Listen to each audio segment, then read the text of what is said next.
ఇక పెన్షన్ల విషయానికి వద్దాం. పెన్షన్ల విషయానికి వస్తే మా ప్రభుత్వం ఉన్న నాటికి, అంటే ఎలక్షన్ కోడ్ వచ్చే నాటికి మా ప్రభుత్వం ఉన్న నాటికి ఏకంగా 66,34,372 పెన్షన్లు మా హయాంలో మేము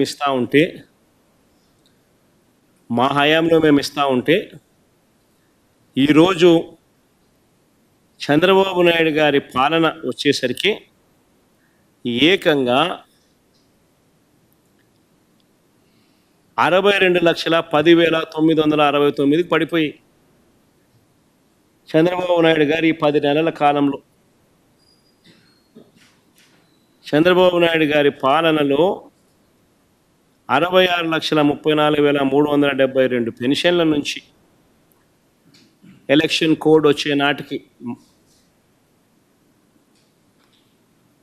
ఉన్న పెన్షన్ల దగ్గర నుంచి ఈరోజు చంద్రబాబు నాయుడు ఈ నెల డిస్ట్రిబ్యూట్ చేసిన పెన్షన్లు ఎంత అని చెప్పి చూస్తే 62,10,969 పెన్షన్లకు పడిపోయి,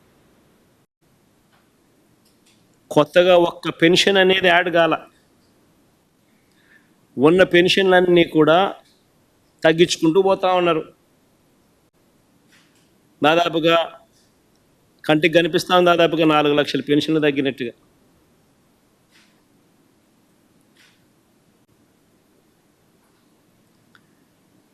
ఈ సంవత్సరం బడ్జెట్ చూస్తే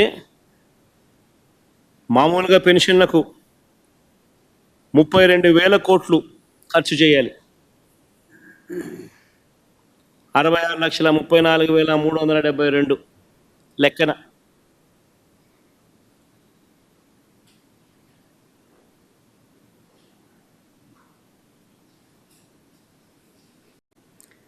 బడ్జెట్ ఈ సంవత్సరం చూస్తే 27,000 కోట్లు.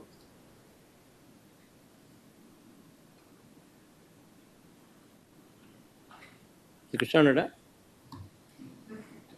ఈ 66,34,372 మీదనా, లేకపోతే 62,10,962 మీదనా ఈ 32,000 కోట్లు?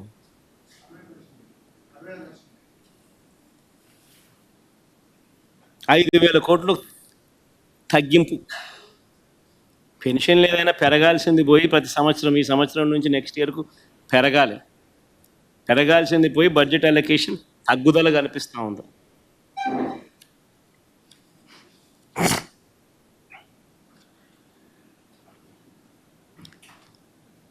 చంద్రబాబు నాయుడు గారు తను చెప్పిన సరే ఈ 6 సూపర్ 6లు సూపర్ 7లు కాస్త పక్కన పెడితే మిగిలిన 143 హామీల పరిస్థితి ఏమిటి?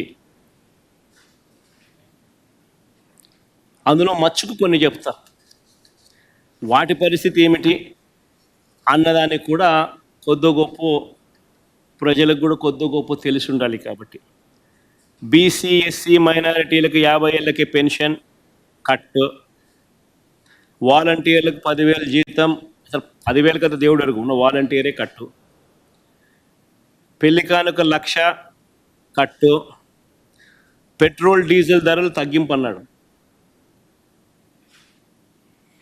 సంవత్సరం దాటింది, 10 నెలలు అయిపోయింది. ఈ సంవత్సరం కొత్త బడ్జెట్ తగ్గించే కార్యక్రమాలు ఎక్కడ కనిపించడంలో. చంద్రన్న బీమా అన్నాడు, సహజ మరణానికి 5 లక్షలు, ప్రమాదవశాత్తు మరణిస్తే 10 లక్షలు అన్నాడు, గాలికి పోయింది. డ్వాక్రా సంఘాలకు వడ్డీ లేని రుణాలు 10 లక్షల వరకు అన్నాడు. వడ్డీ లేని రుణాలు 10 లక్షల వరకు కథ దేవుడు ఎరుగు.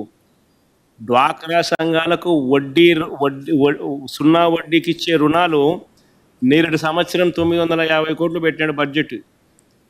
ఇచ్చింది ఎంత అని చూస్తే బోర్డు సున్నా వడ్డీకి ఇచ్చింది బోర్డు 0. అక్క చెల్లెమ్మలకు మోసం చేస్తూ ఈ సంవత్సరం సున్నా వడ్డీ పథకానికి కేటాయింపులు ఎంత అంటే 100 కోట్లు పెట్టాడు. అంటే ఈ సంవత్సరం కూడా నేను ఇవ్వబోయేది బోర్డు 0 అని చెప్పి చెప్తా ఉన్నాడు. సో 10 లక్షల దాకా పెంచి సున్నా వడ్డీ ఇచ్చే కదా దేవుడు ఎరుగు. ఉన్న సున్నా వడ్డీ పథకం పూర్తిగా ఎత్తేసే కార్యక్రమం జరిగింది. ఆటో డ్రైవర్లకు, ట్యాక్సీ డ్రైవర్లకు హెవీ లైసెన్స్ ఉన్న ప్రతి లారీ టిప్పర్ డ్రైవర్లకు ప్రతి ఏటా 15,000 ఆర్థిక సహాయం.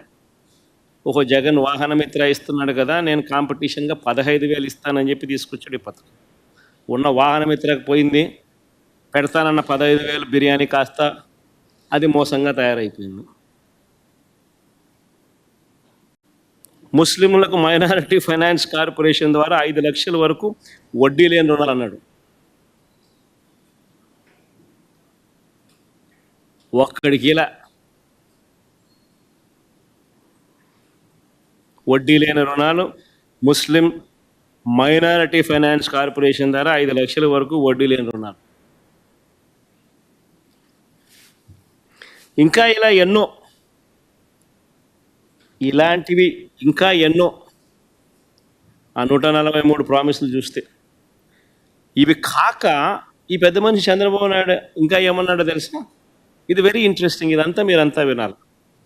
ఈ 143 ప్రామిసులు కాక, ఇవి కాక చంద్రబాబు నాయుడు ఇంకా ఆయన ఏమన్నాడో ఒక్కసారి నేను ప్లే చేస్తా ఎన్నికలప్పుడు. ఒక్కసారి మీరంతా కూడా, ఎందుకంటే బాగా ఇంట్రెస్టింగ్ టాపిక్ ఇది. ఒకసారి ప్లే చేయమంట. ఈరోజు నేను ఒకటి హామీ ఇస్తున్నా, జగన్మోహన్ రెడ్డి పెట్టిన సంక్షేమ కార్యక్రమాలు ఆగిపోవు. ఇంకా మెరుగైన సంక్షేమ కార్యక్రమాలు ఇచ్చి మిమ్మల్ని ముందుకు తీసుకుపోతామని హామీ ఇస్తున్నా. మనం హామీలు ఇచ్చాం, సూపర్ 6 చెప్పాం, చూస్తే భయం వేస్తా ఉంది. ముందు కదలలేకపోతున్నాం. ఈ విషయాలు రాష్ట్ర ప్రజానీకం కూడా ఆలోచించాలి. ఈరోజు నేను ఒకటి హామీ ఇస్తున్నా, జగన్మోహన్ రెడ్డి పెట్టిన సంక్షేమ కార్యక్రమాలు ఆగిపోవు. ఇంకా మెరుగైన సంక్షేమ కార్యక్రమాలు ఇచ్చి మిమ్మల్ని ముందుకు తీసుకుపోతామని హామీ ఇస్తున్నా. మనం హామీలు ఇచ్చాం, సూపర్ 6 చెప్పాం, చూస్తే భయం వేస్తా ఉంది. ముందు కదలలేకపోతున్నాం. ఈ విషయాలు రాష్ట్ర ప్రజానీకం కూడా ఆలోచించాలి. చాలమ్మా. చంద్రబాబు నాయుడు అన్న మాటలు ఈ ఎన్నికలప్పుడు సూపర్ 6లు, సూపర్ 7 143 హామీలు ఇవి కాక జగన్మోహన్ రెడ్డి ఇచ్చే ప్రతి హామీని కొనసాగుతుంది. ఇవి కాక ఇంకా మెరుగైన సంక్షేమం కూడా అనలే, సంక్షేమం సంక్షేమం ఆ పథకాలు ఇస్తానని చెప్పాడు. తర్వాత ఏమన్నాడు ఇదే పెద్ద మనిషి నాడది, మళ్ళీ నేడు అసెంబ్లీలో ఆయన అన్న మాటలు ఏమన్నాడు? సూపర్ 6 చెప్పాము, సూపర్ 7 చెప్పాము, చూస్తే భయం వేస్తుంది. ఒకసారి భయం వేస్తుందని అంటాడు, ఒకసారి రహస్యం వింటే చెవులు చెప్పుకొని అంటాడు, ఇంకోసారి ఇంకో మాట మాట్లాడతాడు. లాస్ట్కి ఏమో చూస్తే ప్రజలకు అందరికీ కూడా మోసం చేసిన పరిస్థితులు ప్రస్ఫుటంగా ప్రజలందరికీ కూడా కనిపిస్తూ ఉంది. ఈరోజు ప్రతి ఇంట్లో కూడా జరిగే చర్చ ఏమిటి అని అంటే, జగన్ ఉన్నప్పుడు బాగా చూసుకున్నాడు, కనీసం పలావ్ అన్న పెట్టాడు. ఈరోజు పలావు పోయింది, చంద్రబాబు నాయుడు పెడతానన్న బిర్యానీ కూడా మోసంగా మారింది అని చెప్పి ఈరోజు ప్రతి ఇంట్లోనూ చర్చనీయాంశమే.